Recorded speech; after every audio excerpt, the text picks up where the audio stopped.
Here's a question. What does pest control have to do with butterflies and honeybees? A lot.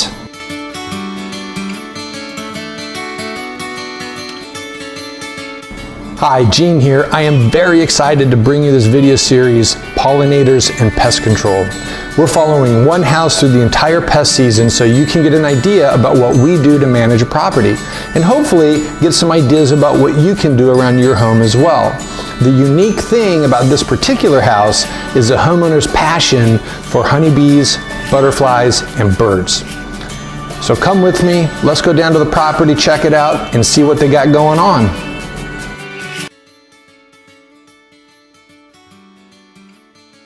Well, happy spring. We're back at the property, and for those of you who saw our winter video, this area right here is where the homeowner had large shrubbery removed. They dug the stumps out, got all that out. They installed this river jack, A+. Very good pest reduced habitat. So before I begin, I just wanted to share with you quickly how we apply product so that if you're one of our customers, you know what's going on around your home. And if you do your own pest control work, maybe it will give you an idea, some ideas about how you can do things around your house. So for our low impact perimeter pest control program, we do 3 treatments a year. We do a spring, we do a summer, and we do a fall. We use 2 products. One's a liquid, one's a granular. The liquid, we apply 12 to 18 inches up on the foundation, 10 to 12 inches out from the foundation. We do windowsills, door thresholds, and on occasion there's a need to put some product up in a corner. That's it. The granular, we install, it's applied in the planting beds around the home. It's very simple, it's very straightforward. It works really, really well, especially when you combine it with mechanically removing areas of habitat, fixing things, points of entry, access points, like, there's a crack here, we'll recommend they get filled in. The largest thing for us is understanding the chemistry of the products that get put down. There are a family, there's a lot of places. We can go to Lowe's, Home Depot, a local hardware store, Walmart, a lot of times a grocery store, and we can buy pest control products. A lot of times we don't understand the chemistry of what's happening on with the products that we put down. There's an entire category of products that are systemics. And so what happens is those products get put down, plants absorb them into their plant tissue, and if it's a flowering plant, the flower will bloom, and then honeybees, butterflies, beneficial pollinators that we don't want to hurt are exposed to that product.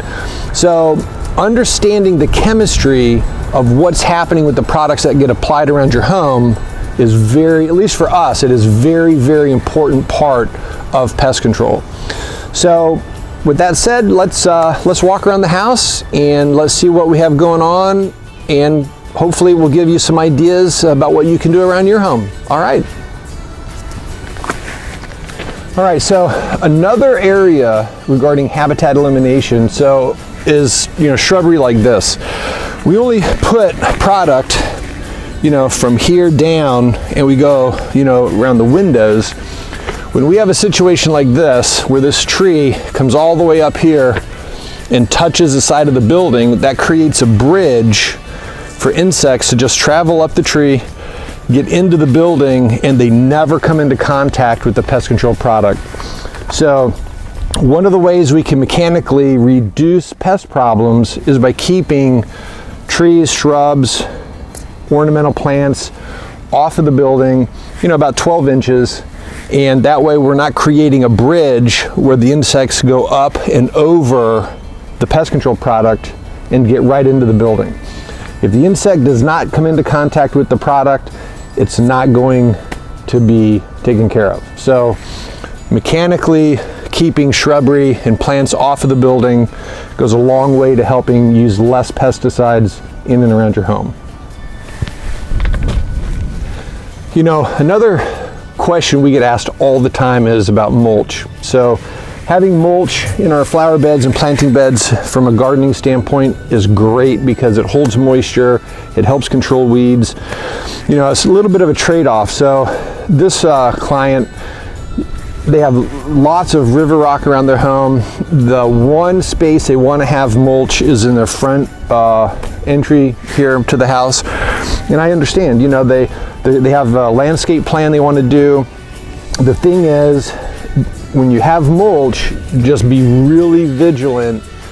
Just visually inspect, you know, a couple times a month, just pull the mulch back away from the house. You know, if you see any white little maggot looking things, it's probably worker termites. If you see a lot of ant activity, you know, let us know. And it's a trade-off. So we just work with what we can work with, and if you have mulch, just understand you want to be a little more vigilant in your visual inspection and pay attention when you see insect activity. Let us know, or you know, there's a lot of ways you can solve it yourself, but that's it. If you can do without mulch, great. If you have mulch, just be vigilant. You know, it's habitat elimination. The least attractive we can make the property to insects, the less insects we're going to have. All right, so just an example of habitat elimination. As we go around the property and we inspect, we keep an eye out for things like this. So I came around, this little toy truck here was full of water. I dumped it out. This slide was laying like this, full of water. I dumped it out. Things like this are perfect habitat for mosquitoes. It's behind a little play area, kind of out of the way. You know, I don't know if anybody has been back here in a year, but things like this are easy to forget about. You don't know it. You know, 70 feet that way is a pool deck. So this type of stuff right here holds enough water to breed thousands and thousands of mosquitoes. So habitat elimination. Keep a very sharp eye out for anything that contains water and try to get rid of it.